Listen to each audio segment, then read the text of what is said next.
इस कार्यक्रम के प्रायोजक हैं कृषि एवं किसान कल्याण मंत्रालय, भारत सरकार। हर जोखिम से निकल कर फसल आए, सुरक्षित हो जाए। फसल बीमा से हर किसान अब आत्मनिर्भर हो जाए। संकट के समय प्रधानमंत्री फसल बीमा योजना किसानों के लिए वरदान है। अब सूखा पड़े या बाढ़ आ जाए, कोई डर नहीं। अब ओले पड़े या कीट पतंगे फसल खा जाए, कोई फिक्र नहीं, क्योंकि हमने लिया है प्रधानमंत्री फसल बीमा। बुआई से फसल कटाई तक हर जोखिम का दावा, न्यूनतम प्रीमियम पर अधिकतम भुगतान का वादा। योजना से हर साल जुड़ रहे हैं 5 करोड़ से ज्यादा किसान। अब आपकी है बारी। नजदीकी कृषि कार्यालय, सहकारी समिति, बैंक शाखा, अधिकृत बीमा कंपनी या जन सेवा केंद्र में स्वेच्छा से करा सकते हैं पंजीकरण। फसल बीमा पोर्टल या फसल बीमा ऐप द्वारा भी कराया जा सकता है पंजीकरण। प्रधानमंत्री फसल बीमा योजना, आपकी फसलों का संपूर्ण सुरक्षा कवच। कृषि एवं किसान कल्याण मंत्रालय, भारत सरकार। कार्यक्रम किसानवाणी सुनिए सब बाण भैया ने साले भाई की राम राम।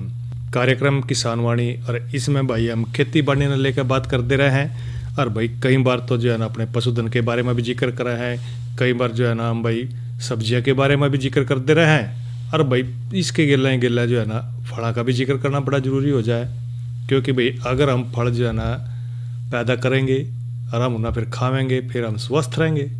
तो क्यों ना भाई जो है ना जो फलदार पेड़ लगाना चाहे हैं भाई, या भाई जो भी किसान भाई फलदार बाग लगाने का जिक्र कर रहे हैं या सोच रहे हैं, उन्हें कई डाल की बातों का भाई ध्यान रखना पड़ेगा। और बात भी यही कर रहे हैं कि भाई जो फलदार बाग है उनमें किन किन बातों का ध्यान रखना बड़ा जरूरी हो जाए। भाई अपना जो हरियाणा प्रांत है ना, उसमें देखो फलदार के लिए उसकी जो जलवायु है बहुत बढ़िया है। पर न्यू है कि भाई कोई से ज़िले में कोई सा जो है ना फलदार पेड़ लगा सका है, क्योंकि जो है ना कहीं जो है ना कैसी जलवायु रहा है, कहीं कहीं अलग अलग तरह के जो है ना पेड़ पौधे जो है ना उसमें जो फलदार हैं वो लगा सका है। क्यों ना भाई जो है ना जिस तरह के जिक्र भी कर रहे हैं, जो आड़ू, अलूचा है, नाशपाती है, आम, लोकाट, लीची, चीकू, पपीता, इस तरह के जो पेड़ हैं भाई, जामुन, अमरूद के, ये खास करके जो हमारे आसपास के ज़िले हैं करनाल, पानीपत, नारायणगढ़, कालका साइड में भाई हम इनको लगा सका है। और इसी तरह जो नींबू जाति के फल है, अमरूद, अंगूर, खजूर, पपीता, फालसा, जामुन, सतूत, आंवला, इन्ना भाई हम फरीदाबाद, पलवल, बल्लभगढ़ जो है ना, या भाई अपना कह लें कि करनाल, पानीपत, कुरुक्षेत्र, कैथल, इन जिला में भी इनको हम लगा सका है। और भाई जो भाई ये सोचा है कि भाई हमने तो बाग लगाना है, क्योंकि बाग जो अगर लगाएंगे तो भाई उसमें आमदनी ज़्यादा रहा है।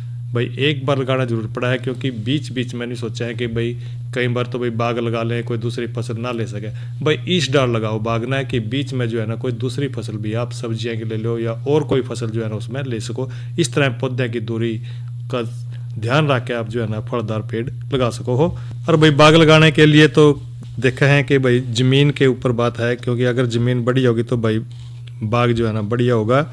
और बाग लगाने के लिए भाई जो जल निकासी वाली दोमट मिट्टी है बहुत बढ़िया है, उपजाऊ ज़मीन होनी चाहिए उसके लिए। और इस ज़मीन में भाई 2 मीटर गहराई तक जो है किसी प्रकार की कोई सख्त तय नहीं आनी चाहिए, क्योंकि नहीं सोचा है कि भाई पेड़ कड़ा लगेगा। भाई अगर सख्त तय होगी तो भाई उसमें जो पौधा है जो आप लगा रहे हैं वो ठीक से जो है ना नहीं उभरेगा।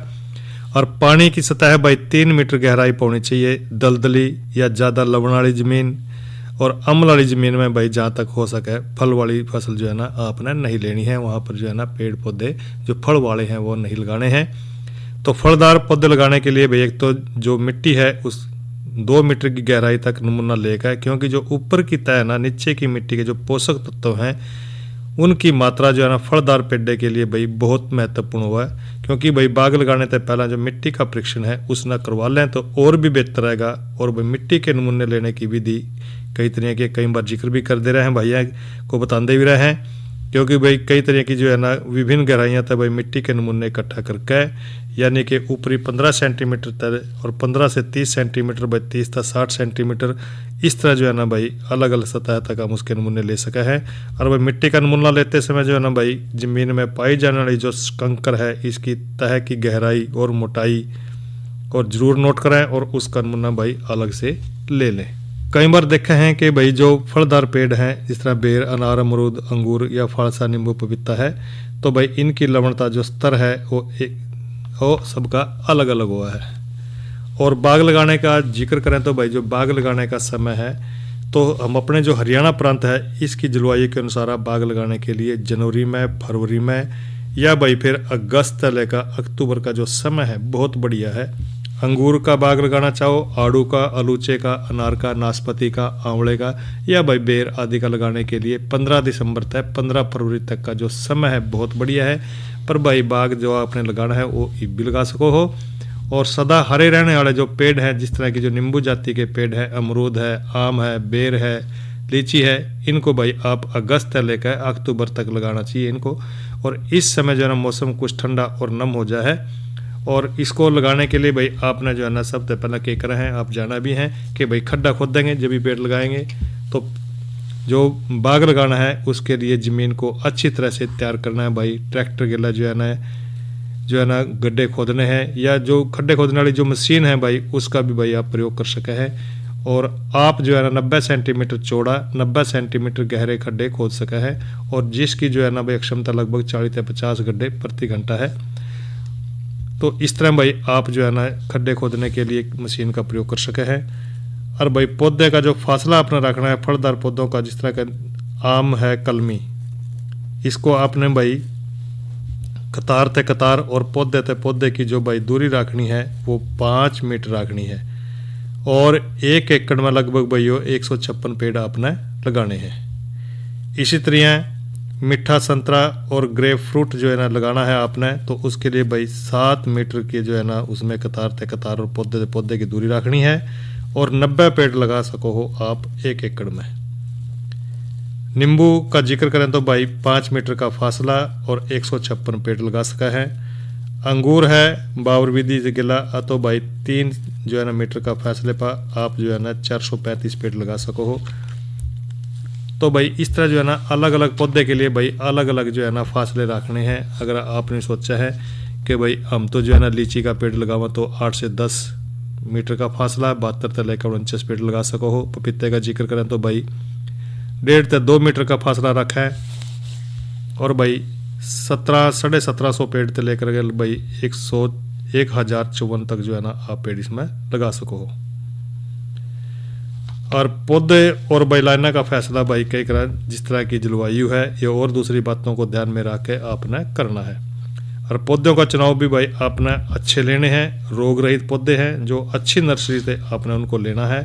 और पौधे बढ़वार और कद में दरमियाने होने चाहिए। और पेबंदी पौधे जो है ना 2 साल तक पुराने नहीं होने चाहिए। यो भी देख लें कि जो भाई ठीक मूल वरीनता इनके ऊपर ठीक पेबंदी कर रखी हो या नहीं, तो इसका मिलाव भी ठीक हो। तो भाई सदाबहार पौधों में अच्छे ढंग से पूरी गाची लेनी है अपने। पतझड़ वाले पौधों को नर्सरी से निकालते समय भाई ठीक ढंग से और पूरी जड़ों सहित उसको खोदें। और पेबंदी पौधे में जो जिस तरह के आप जिक्र भी करते रहे उसके ऊपर पॉलीथीन बंदी गई थी जो उसको भी आप लगाते समय हटाना है। कई बार सोचा है कि भाई गलती हो जाए तो पेड़ा जो है ना नीचे जड़ नहीं पकड़ने का, तो इस करके भाई जब पेड़ लगाना है खड्डे में तो उसकी पॉलीथीन जो उसके ऊपर लिफाफा है उसको उतार के फिर पौधे को लगाना है। नए पौधे की शुरू की जो है देखभाल करना बड़ा जरूरी हो जाए, क्योंकि नए पौधे के बाद जो है ना बांस या भाई सोटी से सारा देने। और रोगी और जो झुकी हुई टहनी है उसको सावधानी पूर्वक आपने उसको काटना है। गर्मी और सर्दी से जो है ना पौधे को बचाते रहे। अगर भाई पौधे में दीमक लगी हो तो दवाई डाल कर सिंचाई करनी है। नए लगाए गए जो पौधे हैं अगर उनमें पेबंदी के नीचे भाई मूल वृंत पर बढ़वार आती है तो भाई काटते रहें, यानी कि निचले जो हिस्सा है उसमें फूट हो जाए तो उसको काट दें। तो इन पौधों को भाई 1 वर्ष तक खाद नहीं डालनी है। तो इस तरह भाई अपना जो बाग लगाना जो चाह रहे हैं किसान भाई, इन बातों को ध्यान में रख के अपने खेत में भाई अच्छा जो है ना बाग लगा सको हो किसी भी फलदार वृक्ष का। और भाई ईब कर दें मौसम का जिक्र, क्योंकि भाई मौसम जो है ना ठंड की बजाय ईब थोड़ा सा गर्म होना शुरू हो गया। और आज का अधिकतम तापमान का जिक्र करें तो भाई वो रहा 29 डिग्री सेल्सियस, न्यूनतम तापमान 15 डिग्री सेल्सियस। और कल ना भाई थोड़ा सा और बढ़ जाएगा। कल भाई अधिकतम तापमान रहने की संभावना है 31 डिग्री और न्यूनतम तापमान 17 डिग्री सेल्सियस। और भाई कल जो है ना कार्यक्रम जो अन्नदाता होगा उसमें हम जिक्र करेंगे मधुमक्खी मौन वंशों का कीटनाशकों से बचाव पाए। और आज की नसीहत में भी बात करेंगे गन्ने की जो मोटी फसल है उसकी देखभाल किस तरह करनी है, जानकारी देंगे। साथ में भाई है ना बायोगैस संयंत्र लगाने में किन किन बातों का आपने ध्यान रखना है। तो भाइयों ये तो हमने जिक्र करें, मौसम का कर दिया, साथ साथ में भाई हमने कल का जो कार्यक्रम है हमारा उसमें हम जो बातचीत करेंगे और ईब करावेंगे भाइयों का मनोरंजन। तो पहला सुनेंगे भाई ये रागनी।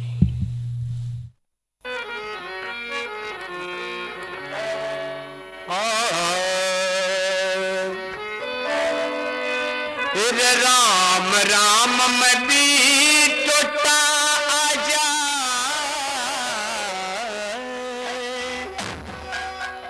राम राम मैं भी टोटा आजा, ऐसी रिश्तेदारी के जो परण निभावे ना यारी का, ऐसे नर पे यारी के। राम राम मैं भी टोटा आजा, ऐसी रिश्तेदारी के जो परण निभावे ना यारी का, ऐसे नर पे यारी के।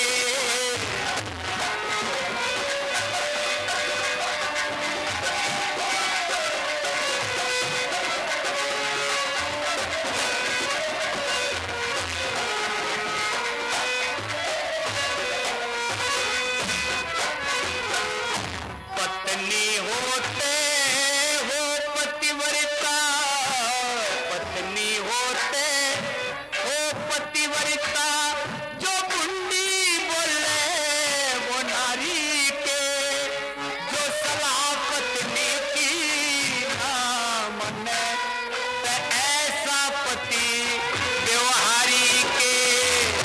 पुत्र वही जो पिता कहेगा, पुत्र वो आज्ञा कारी के। लज्जा बनती पुत्री हो से, निर्लज पुत्री प्यारी के। लज्जा बनती पुत्री हो से, निर्लज पुत्री प्यारी के। कोयल अच्छी लगे कूकती, कोयल अच्छी लगे कूकती, तो बेशक रंग में कारी के। जो परण निभावे ना यारी का, ऐसे नर पे यारी के।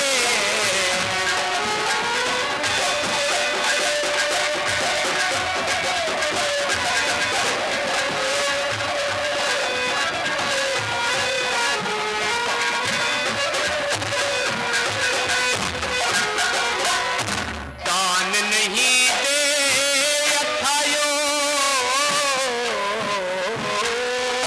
दान नहीं दे यथायोग, ते ऐसी साहूकारी के।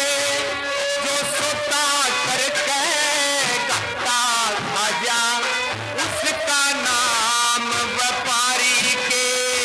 जो पैरे में चोरी करवा दे, पैरे में चोरी करवा दे, तो उसकी चौकीदारी के। जो मांग सके ना परमारथ, ते उसका नाम भिखारी के। जो मांग सके ना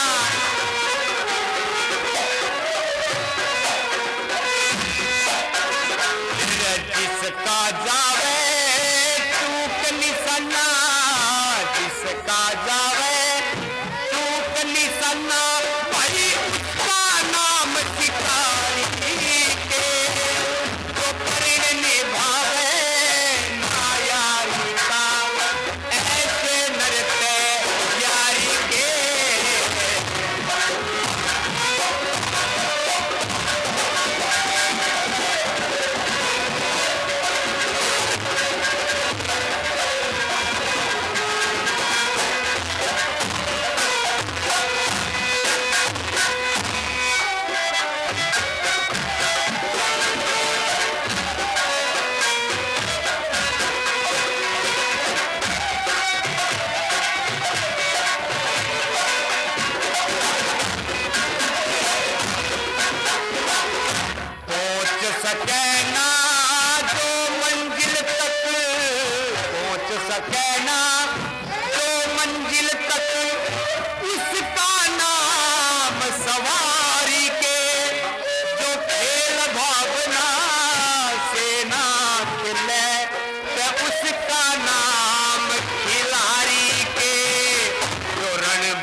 संतोषी लिख नया गीत, शर्मा संतोषी लिख नया गीत, नहीं तो कलियों की बलकारी के जो ले सुर ताल में गा सके ना, उसकी गाई कारी के राम राम मरी तो जा जाते ऐसी रिश्तेदारी के पर निभावे ना यारी का, ऐसे हरे पे यारी के।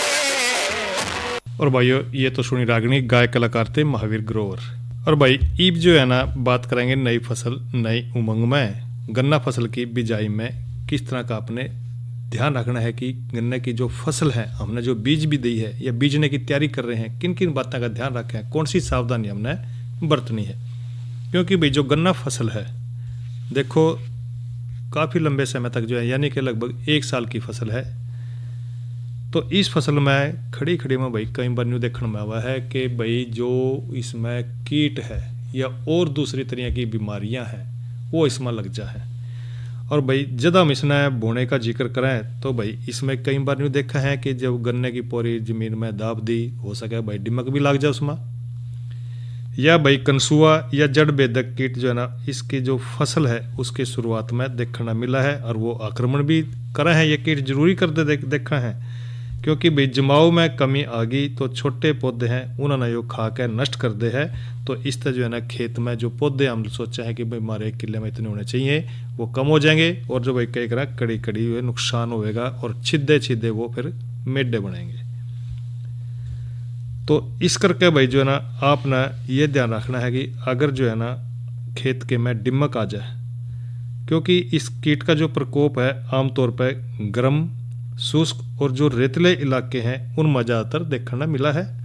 क्योंकि दिमक का जो मटपैला भूरे रंग के जो पंख हैं और रहित जो प्रौढ़ और शिशु मिट्टी की सुरंग या बम्बी में रहे हैं, गन्ने की फसल पर बुआई के तुरंत बाद आपने दिमक का जो आक्रमण शुरू हो जाए तो यो बीज की जो आँख है ना और उसके जो सिरे हैं उन्हें खा के यू खोखला करके उसमें मिट्टी भर दे है। और फसल उगने के बाद जो पौधे जो है ना जमीन के अंदर के जो भाग है उसने खा के हानि पहुंचा देगी, जिस तरह जो है ना जो दिमक है ना पौधे को सुखा देगी। और भाई खींचने पर देखेंगे ना जमीन तय तो आसानी से वो निकल जाएगा और भाई वो खत्म होया दिखेगा। तो वर्षा काल के बाद भी गन्ने की जो फसल है उसके ऊपर जो दिमक का प्रकोप है वो भी देखने मिला है। तो इस करके जिन पौधे में भाई दिमक का प्रभाव देखना मिल रहा है, पत्ते पीले पड़ के सूख जाएंगे और बाद में जो पूरा गन्ना सूख कर नीचे गिर जाएगा, क्योंकि जो पोरियाँ हैं उसकी खोखड़ी हो जाएगी और भाई क्या करें और इसकी जड़ की तरह जो है ना मिट्टी भर जाएगी। और खेत के में गोबर की कच्ची खाद का प्रयोग भाई बिल्कुल ना करें। कई बार भाई ने देखा है कि जो घर से गोबर ठाया और खेत में गिरते हैं, इससे भाई जरूर जो है ना खेत में दिमक आने की संभावना बढ़ जाए। तो इस बात का भाई जरूर ध्यान रखें कि भाई कच्चे गोबर खाद की बजाय आपने बिल्कुल पके जब गोबर की जो खाद पक जाए काली हो जाए तो उसने अपने खेत में आप आसानी से डाल सको हो और उसमें दिमक लगने की संभावना कम ही है। फिर जिक्र कर लें भाई कंसुआ भी देखना मिला है। तो यो भी भाई अप्रैल से लेकर जून के जो खुश्क और जो गर्म मौसम है फसल का जो शुरुआती अवस्था है उसमें जो है ना काफ़ी नुकसान पहुंचा दे है। और उगने के बाद धीमी पड़ने वाली या भाई गेहूं के बाद बोई गई जो पछेती फसल है इस कीट का प्रकोप ज़्यादा देखने मिलेगा। क्योंकि भाई इस कीट के प्रौढ़ मटमैले भूरे रंग के तितली नुमा नजर आवेंगे और जो मादा पत्तियों की जो निचली सतह है उसके ऊपर झुंड के झुंड बने हुए भूरे रंग के अंडे देगी और जिसमें निकली सुंडियाँ के शरीर के ऊपर जो है ना लंबी जो है ना बल 5 गहरी धारियाँ हुआ है और ये सुंडियाँ जमीन की सतह या थोड़ा नीचे जाकर तने में घुसकर पौधे को खाती रहे। और भाई जो पौधे हैं ना उनकी गोब सुखा दे है और खींचने पर आसानी से बाहर निकल जाए तो उसमें जो है ना बदबू सी आएगी शराब की तरियाँ। तो भाई पहचान कर लो कि जो है ना गन्ने के में कंसुए की बीमारी लग रही है, उसका उपचार करना बड़ा ज़रूरी हो जाएगा। और एक बीमारी और आ जाए इसमें जड़ बेधक की। यो कीट फसल को जो भाई कह शुरुआती या बारिश के दिनों के बाद दोनों अवस्था में जो है ना नुकसान पहुंचावा है। सूखे की अवस्था में इसका प्रकोप बढ़ जाए और इसकी जो सुंडियां हैं सफ़ेद रंग के बिना जो है ना धारी अड़ियों है और ये जड़ को निखांदी बल्कि जड़ के ऊपर का जो तना है उस भाग में सुरंग बना के अंदर की तरफ जो है ना तंतुओं को उसके खा जा और छोटे पौधे के ऊपर आक्रमण होने पर जो पत्ते हैं ना सूख जाएंगे और बाद में गोब सूख जाएगी और इस कीट पर ग्रसित जो पौधे हैं और न तो गोब खींचने में बाहर निकलेगी और ना ही पूरा पौधा खींचने पर उखड़ेगा। तो बारिश काल के बाद भाई आक्रमण होने तय पौधे के जो पत्ते हैं पीले पड़ जाए और गन्ने की जो पैदावार है उसमें कमी आ जाए। तो किसान भाई जरूर इन बातों का ध्यान रखें, डिम्म का भी ध्यान रखना है, कनसुए का भी ध्यान रखना है और इसके साथ साथ भाई जो जड़ बेधक है उसका नुकसान जो कर रहा है उसका भी आपने ध्यान रखना है। तो भाई ये तो हमने जानकारी दी कि गन्ना फसल की बिजाई में कौन कौन सी सावधानी आपने रखनी है, क्योंकि किसान भाई देखो गन्ने का जो सीजन आ रहा है क्योंकि इसकी पैदावार भी देखो गन्ने के बगैर तो कह रहा भाई चीनी भी नहीं बनती, तो गन्ना ज़्यादा मात्रा में पैदा होगा तो भाई चीनी भी ज़्यादा ही बनेगी। और भाई ईब जो है एक जानकारी भाई ना दे देंगे गन्ने के बारे में देंगे भाई गन्ना प्रौद्योगिकी मिशन क्या चीज़ है।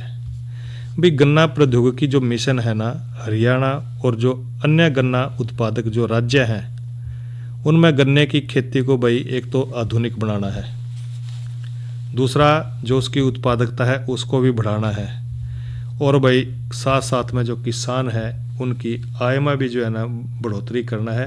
उसके लिए एक महत्वपूर्ण जो पहल है सरकार की तरफ से भाई तो गन्ना प्रौद्योगिकी मिशन यही है और इस मिशन का उद्देश्य भी यही है कि भाई एक तो गन्ने की खेती का जो हमारा क्षेत्र है उसमें उत्पादन और उत्पादकता को बढ़ाना है।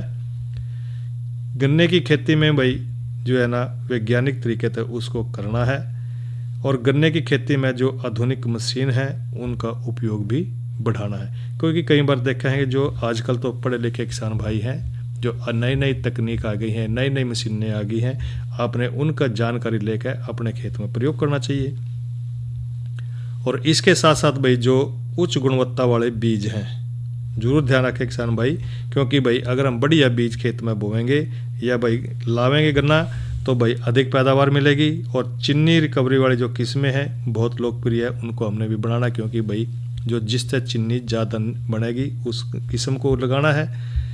और चीनी मिल हैं या अनुसंधान केंद्र हैं या कृषि विश्वविद्यालय हैं इनके बीच जो तालमेल है उसको स्थापित करना भी भाई इस मिशन का उद्देश्य है। और गन्ना उत्पादक को भाई गन्ने के मूल्य के समय पर भुगतान के लिए जो चीनी मिल है उनको सब्सिडी देना भी इसका भाई उद्देश्य है। और गन्ना किसान संस्थान के माध्यम से किसान अधिकारियों और कर्मचारियों को जो नई तकनीक आ रही है उसके बारे में प्रशिक्षण देना भी भाई इसका उद्देश्य है। तो भाई ये तो हमने जिक्र किया कि भाई जो गन्ना प्रौद्योगिकी मिशन पे और भाई ईब जो है एक जानकारी दे दें प्राकृतिक खेती में 10 पूर्ण अर्क दवा में रस चूसक जो है ना कीट नियंत्रण है, क्योंकि भाई कई बार देखा है जो खेती हुआ उसमें जो रस चूसक जो कीट हैं वो लाग जा है और भाई देसी तरीके से आप उसका जो है ना किस तरह उस दवाई को बना सको और खेत में प्रयोग कर सका है। तो इसके लिए भाई आपने जो है ना एक बर्तन में 100 लीटर पानी लेना और इसमें 5 लीटर देसी गाय का जो मूत्र है वो लेना है और साथ ही 1 किलो देसी गाय का गोबर और लकड़ी से अच्छी तरह मिला के रखना है। और इस सारे घोल को मिला के भाई सुबह शाम इसको लकड़ी के डंडे से इसको हिलाते रहें, बारिश और धूप से इसको बचा के रखना है। और भाई 40 दिन के बाद कपड़े से छान लें और मिट्टी मटके में दवा को भंडारण करें और यह दवा भाई 6 महीने तक आप खेत में इसका प्रयोग करेंगे तो भाई ये काफ़ी हद तक जो है ना लाभदायक रहेगी। और भाई एक जानकारी दे भाई है ना किसान कॉल सेंटर की, और भाई किसान कॉल सेंटर का नंबर है 1551। इस कार्यक्रम के प्रायोजक थे कृषि एवं किसान कल्याण मंत्रालय भारत सरकार। अरे अरे अरे क्या कर रहा है? इधर इधर इधर हम बोल रहे हैं तेरे बीजू का। पुतला बोल रहा है? पक्षियों से तो हम खेत को बचा लेते हैं पर इन घातक रसायनों से कैसे बचाएं? मतलब?